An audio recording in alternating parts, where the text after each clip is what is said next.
Bonjour, nous sommes de retour aujourd'hui avec Hilde Doitier, la dirigeante de Berkeley France. Bonjour Hilde. Bonjour Irina. Il y a autant de plateformes et d'agences et d'applications tout simplement de rencontres. Oui. C'est très facile de se perdre et de ne pas savoir par où commencer et par qui passer pour trouver l'âme sœur. Du coup, la question que je pense beaucoup de nos auditeurs se posent, c'est pourquoi passer par Berkeley? Mhm. La raison principale pour passer par Berkeley, c'est d'abord le service sur mesure. La discrétion, la confidentialité, chez nous, c'est primordial. Mais surtout le service sur mesure, c'est essentiel pour réussir dans ce processus. Pour réussir vite dans ce processus, ouais. Exactement, surtout je pense pour les gens qui n'ont pas de temps à perdre et Ouais. surtout on a pu voir ça, hein. Les applications, c'est une claire perte de temps. C'est une perte de temps, sachant que pour avoir une rencontre, donc, il y a des études qui ont montré que quelqu'un est sur une application 38 heures et 10 minutes. C'est pas Mm. mal. Oui, oui, c'est vraiment beaucoup. Et encore une fois, la qualité de ces rencontres n'est pas assurée. Non. Ce qui se passe chez nous, notre travail le plus important, c'est le filtrage. Le filtrage nous permet de faire un profilage minutieux. Et Mhm. le suivi chez nous, c'est significatif. Tant que sur les applications, il n'y a pas de suivi Non. d'un professionnel, de quelqu'un qui vous suit professionnellement.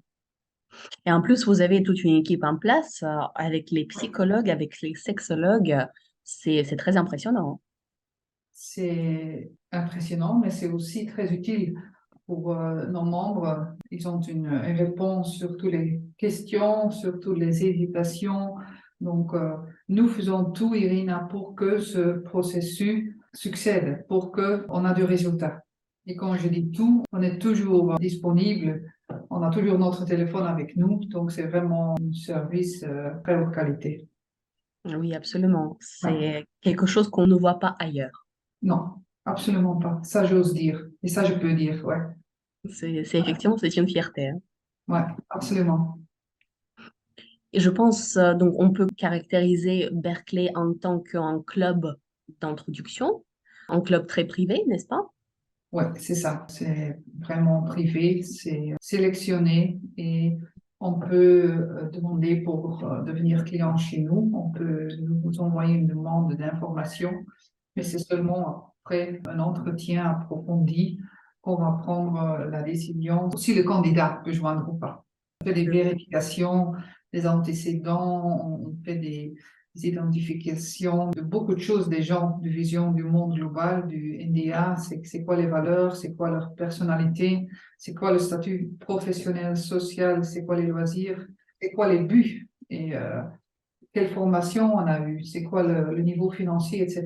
Donc, c'est toutes des choses qu'il faut mettre sur la carte avant qu'on va prendre la décision si on va commencer le trajet ensemble. Effectivement, c'est très, très approfondi, hein. C'est approfondi pour nous, mais aussi pour le client. Pourquoi? Parce que on lui donne vraiment une miroir. C'est vraiment une période aussi de réflexion et c'est un voyage pour découvrir qu'est-ce qu'on veut dans une relation, qu'est-ce qui me rend heureux, qu'est-ce qui me rend triste, etc., etc. Donc c'est très profond et on fait cet exercice ensemble. Effectivement.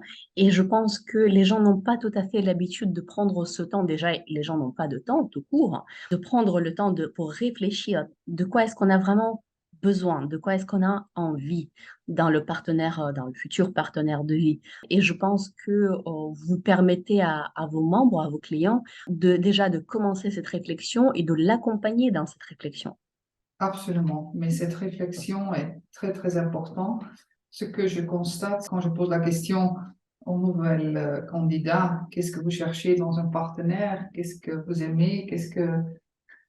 La plupart ne peut pas répondre, quoi. Mm. Ou on me dit, mais ça, c'est une question difficile. Et à ce moment-là, je pose des questions pour qu'ils commencent à réfléchir. Et comme ça, petit à petit, on y arrive. Mais aussi, le plus important, c'est que chaque introduction que le membre fait c'est aussi sa réaction, le résultat de l'introduction.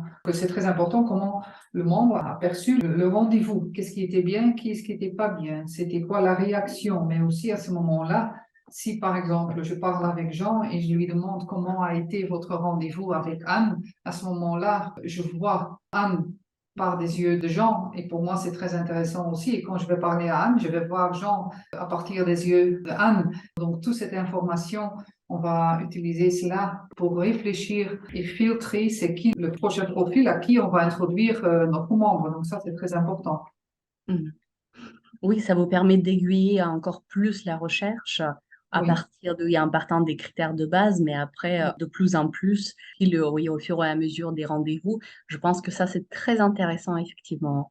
Oui, et aussi, chez nous, les gens, ils ont la certitude qu'ils vont rencontrer quelqu'un qui est valable, quoi. Donc, on va aussi demander des preuves que tous les membres qui joignent chez nous doivent nous donner des preuves qu'ils sont valables. Mhm. Et ça, c'est vraiment très important. Comme cela, on peut aussi présenter des personnes qui sont motivées et sérieuses, chose que très, très dur à trouver sur des sites Internet. Absolument. Moi, je peux dire que c'est quasiment impossible. Ben, je ne sais pas si c'est impossible. Il y a des gens qui ont trouvé leur âme sœur sur des sites de rencontres, mais je pense que c'est pas le gros de la société. Donc, il y en Oui, a beaucoup qui ont eu des expériences qui n'étaient pas tellement bien. Perdu beaucoup de temps et beaucoup d'argent. aussi. Ça Ouais, compte énormément aussi. absolument. Ouais, Mhm. ouais. Et je pense aussi que plus on monte sur l'échelle sociale, plus c'est difficile de trouver quelqu'un qui va correspondre à nos attentes parce que soit la personne est mariée, soit la personne n'est pas disponible tout simplement. Et ça réduit énormément le champ d'introduction qu'on peut se faire par nous-mêmes. Ça, c'est correct, mais aussi, il faut vraiment ouvrir la chambre de vision. Et ça, c'est aussi notre tâche, Irina. Notre tâche, c'est de stretcher les gens parfois. Parce Mhm. que des gens, ils ont une vision qui est très limitée.